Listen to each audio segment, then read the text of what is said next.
शुरू करें। सभी पत्रकार बंधुओं को नमस्कार। कल देवेंद्र शेरावत जी ने एक आरोप लगाया, उस आरोप के संबंध में मैं अपनी बात रखूंगा, लेकिन उससे पहले आज तक आरोपों पर क्या सच निकला है, यह आपके सामने जरूर रखना चाहूंगा। जब अन्ना जी का आंदोलन चल रहा था, उस समय कांग्रेस के एक नेता ने आरोप लगाया मेरे खिलाफ कि मैंने कोई बीपीएल कार्ड बनवा के रखा है, और तब मैंने कहा था कि देश के प्रधानमंत्री जी मनमोहन सिंह जी को उदाहरण स्थापित करना चाहिए, अगर मैंने बीपीएल कार्ड बनवाया तो मुझे फांसी पे चढ़ा दो। दूसरा प्रकरण हुआ, आसिफ मोहम्मद खान जो कांग्रेस का एक पूर्व एमएलए है, उसने मेरे ऊपर भ्रष्टाचार का आरोप लगाया कि मैंने उसको करोड़ों रुपए और मंत्री पद देने की पेशकश की। मैंने उस समय भी मीडिया के सामने आके तुरंत कहा कि अगर उसका आरोप सही साबित हो जाएगा तो राजनीतिक जीवन से संन्यास ले लूंगा। 4 दिन तक मीडिया कर्मियों ने उस खबर को प्रमुखता से चलाया, उस पर डिबेट रखी, उस पर चर्चा रखी। 4 दिन बाद वो खबर झूठी निकली, और वो बात भी एक जो नैतिक जिम्मेदारी आपकी बनती थी कि कम से कम उस झूठी खबर के लिए माफी मांगनी चाहिए थी देश के लोगों से कि आप लोगों ने झूठी खबर चलाई आसिफ मोहम्मद खान की, आप उसको भी नहीं किया, आपने वो खबर भी आपने चलाई। अभी 3-4 दिन पहले पंजाब के एक नेता एचएस किंगरा ने मेरे ऊपर झूठा आरोप लगाया। आरोप यह लगाया कि 5 लाख रुपए मैंने सुरेंद्र अरोड़ा से रैली के नाम पे लिए और वो पैसे मैंने अपने पास रख लिए। सुरेंद्र अरोड़ा ने बयान दिया मैंने संजय सिंह को एक भी पैसा नहीं दिया। सुरेंद्र अरोड़ा ने बयान दिया मैं किंगरा के खिलाफ ऐसा कहने के लिए डिफेमेशन का केस करूंगा। इसके बाद खबर क्या बचती है मुझे आप बताइए, लेकिन फिर भी आप लोगों ने उस खबर को चलाया। आज चौथी बार फिर से एक बार निराधार, बेबुनियाद, बगैर तथ्य के, बगैर प्रमाण के, बगैर सबूत के देवेंद्र शेरावत एक आरोप लगा रहा है, और वो ये कह रहा है कि महिलाओं का शोषण किया जा रहा है पंजाब में टिकट देने के नाम पर। आपके पास कोई सबूत नहीं है, कोई प्रमाण नहीं है, कोई आधार नहीं है, लेकिन देश का चौथा स्तंभ मीडिया, माफ कीजिएगा, ब्रेकिंग न्यूज हेडलाइन सुबह से चला रहा है। इसका मतलब आपकी देश और समाज के प्रति पूरी जिम्मेदारी खत्म होती जा रही है। किसी भी प्रकार का कोई भी निराधार आरोप आपको मिलता है, आप उसको टीवी पे चलाने लगते हैं। देवेंद्र शेरावत ने 3 बार चुनाव लड़ा है आम आदमी पार्टी से, एक बार नहीं। विधानसभा का 2013 का चुनाव लड़ा, चुनाव हार गए। फिर लोकसभा का 2014 में चुनाव लड़ा, चुनाव हार गए। फिर तीसरी बार विधानसभा का चुनाव लड़ा और विधायक बने। मैं पूछना चाहता हूं देवेंद्र शेरावत के अंदर अगर जरा सी भी नैतिकता है, वो सामने आके बताएं। ये 3 टिकट जब उनको दिए गए आम आदमी पार्टी की ओर से, उन्होंने पार्टी को क्या फेवर दिया, क्या फेवर दिया, क्या लाभ पहुंचाया पार्टी को? ऐसे आरोप, बेबुनियाद आरोप। आप पंजाब की बेटियों को शर्मिंदा करते हैं ऐसे आरोप लगा के, आप पंजाब के लोगों को शर्मिंदा करते हैं ऐसे आरोप लगा के।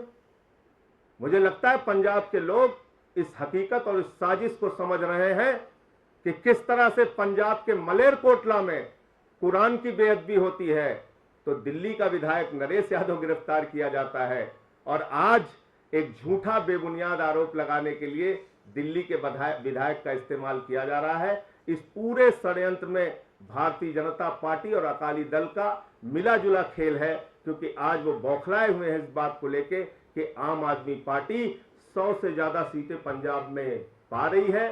पंजाब में जनता आम आदमी पार्टी के साथ जुड़ी है, बेईमानी पर, भ्रष्टाचार पर झाड़ू लगाने के लिए तैयार है। इसलिए बौखला कर अनाप शनाप, निराधार, बेबुनियाद आरोप लगातार लगाए जा रहे हैं। तो मैं सिर्फ आप लोगों से यही कहना चाहूंगा कि अगर आप देवेंद्र शेरावत की कोई खबर चला रहे हैं तो उसकी सत्यता को जांच लीजिए, उससे सबूत ले लीजिए।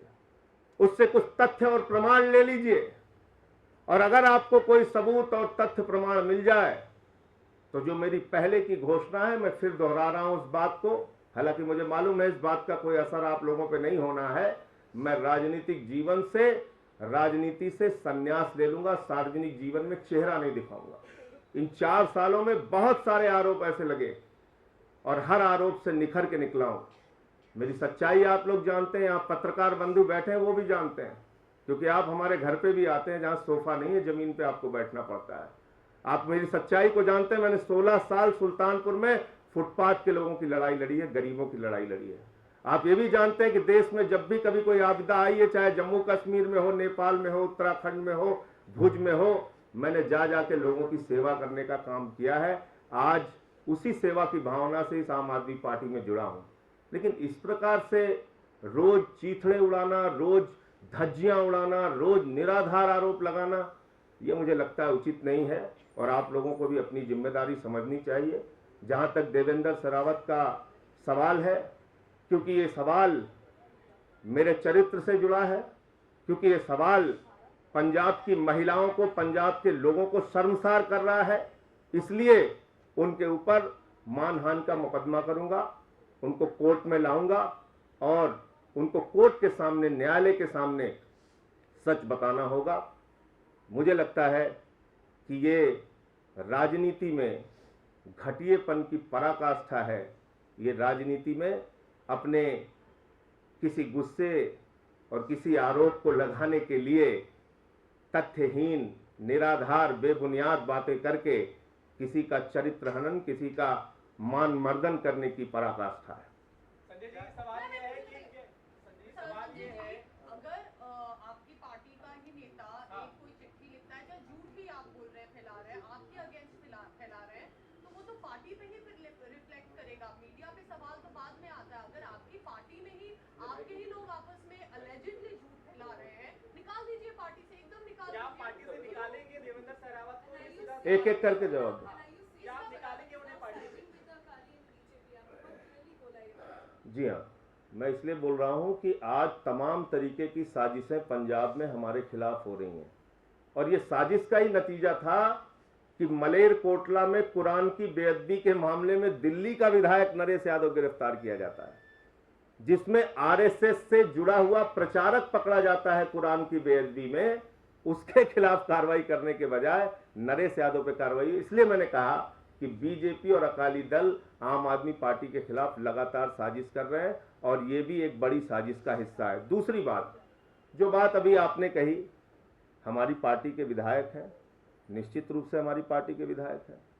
मैंने उनसे कहा तो आप ये सवाल पूछिए कि 3 बार उनको पार्टी ने टिकट दिया, उन्होंने अब तक क्या फेवर पहुंचाया आम आदमी पार्टी को। दूसरी बात, आम आदमी पार्टी का विधायक हो या विपक्षी हो, आप किसी के चरित्र के ऊपर महिलाओं का यौन शोषण करने का आरोप बगैर सबूत, बगैर किसी आधार के लगा देंगे। अब कोई जांच आपकी, कोई इस देश के चौथे स्तंभ की मीडिया की कोई जिम्मेदारी नहीं बनती? कोई भी आदमी खड़े होके, अभी मैं आपके टीवी चैनल पे खड़े होके बोलूं, एक महिलाओं की जासूसी करने वाला व्यक्ति, स्नूप गेट का आरोपी, वो आज भाजपा का अध्यक्ष बना हुआ है। कितनी बार आप लोगों की हिम्मत हुई कैमरा लगाने की, उससे पूछने की? आपने कभी पूछा कि महिलाओं की जासूसी तुमने किसके कहने पे कराई थी? कौन है वो साहब जिसके कहने पे तुमने महिलाओं की जासूसी कराई? उस पर आपका साहस नहीं है। सिर्फ आम आदमी पार्टी को किसी झूठे आरोप पर लगातार घेरना, वो ठीक नहीं है।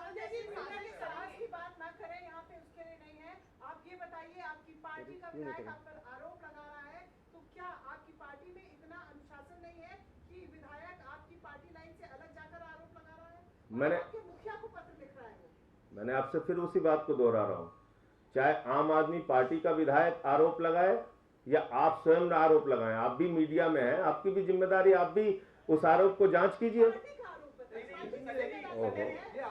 मैं कह रहा हूं, आरोप अगर मैं अभी कोई लगाता हूं नरेंद्र मोदी के खिलाफ, अमित शाह के खिलाफ, आप उसको चलाती हैं क्या? नहीं चलाएंगे।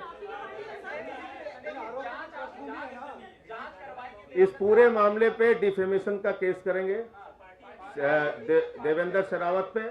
पार्टी को जहां तक तय करना है, क्योंकि आज ही ये मामला आया है, अरविंद केजरीवाल जी बाहर है, पार्टी उस पर बैठ के तय करेगी। आपको क्यों लगता है कि क्यों आपके ही पार्टी नेता, अगर आप कह रहे हैं साजिश है या इल्जाम लगा रहे हैं, do you suspect him of aligning? नहीं, आपको मालूम है, आप सारे लोगों को आप एकदम अनजान बन जाते हैं। आपको मालूम नहीं है, प्रशांत भूषण और योगेंद्र यादव जी जब पार्टी से निष्कासित हुए थे, उसके बाद से लगातार देवेंद्र शेरावत पार्टी के खिलाफ बोल रहे हैं, पार्टी के अगेंस्ट जाके चिट्ठियां लिख रहे हैं। आपको जानकारी नहीं है क्या?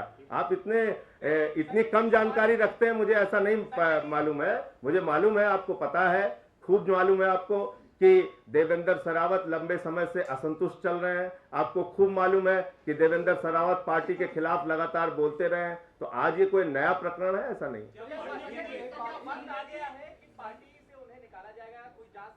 जब तक पार्टी के राष्ट्रीय संयोजक अरविंद केजरीवाल जी आ नहीं जाते वापस, तब तक इस पर कोई निर्णय लेना संभव नहीं।